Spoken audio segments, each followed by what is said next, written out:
Môre, dis Woensdag die 24ste Desember en ek hoop die Here ontmoet jou vandag rustig, daar waar jy sit, miskien nog met 'n koppie koffie in jou hand, of miskien met 'n hart wat wonder hoe 'n gewone dag soos vandag ook 'n antwoord vir God kan wees.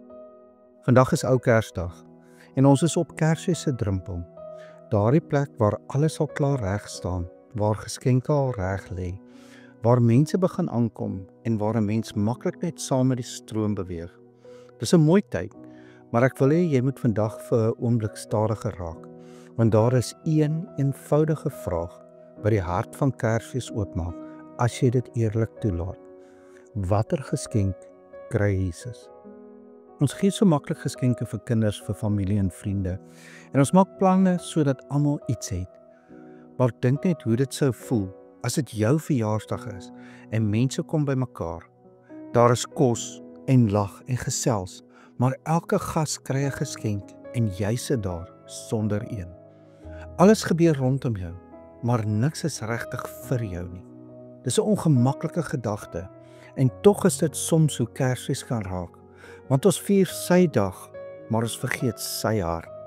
In Jesaja 6 hoor Jesaja die Here vra, wie sal ek stuur en wie sal vir ons gaan? Dis opvallend hoe God vra, hy dwing nie, hy manipuleer nie, hy roep. En Jesaja antwoord eenvoudig, hier is ek, stuur my.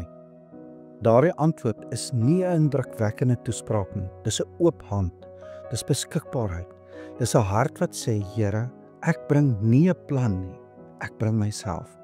En dit is presies wat Jesus soek as ons vra, watter geskenk kry Jesus?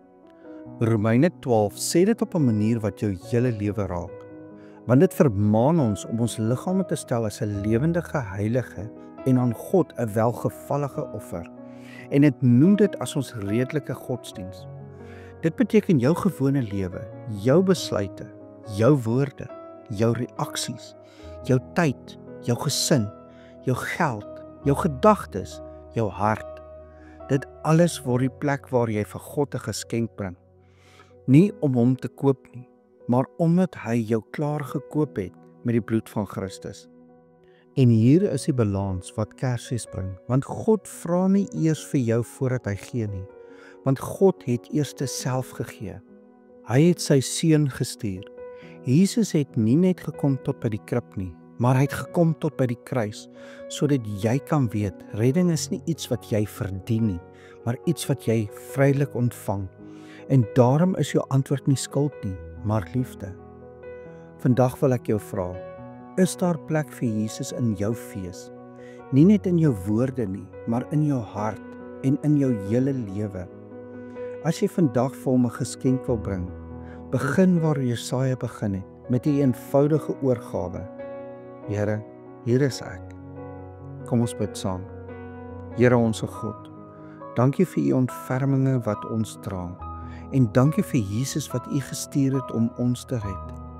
Vandag stel ons onsself voor u, nie as mense wat alles reg kry nie, maar as mense wat u brood nodig het.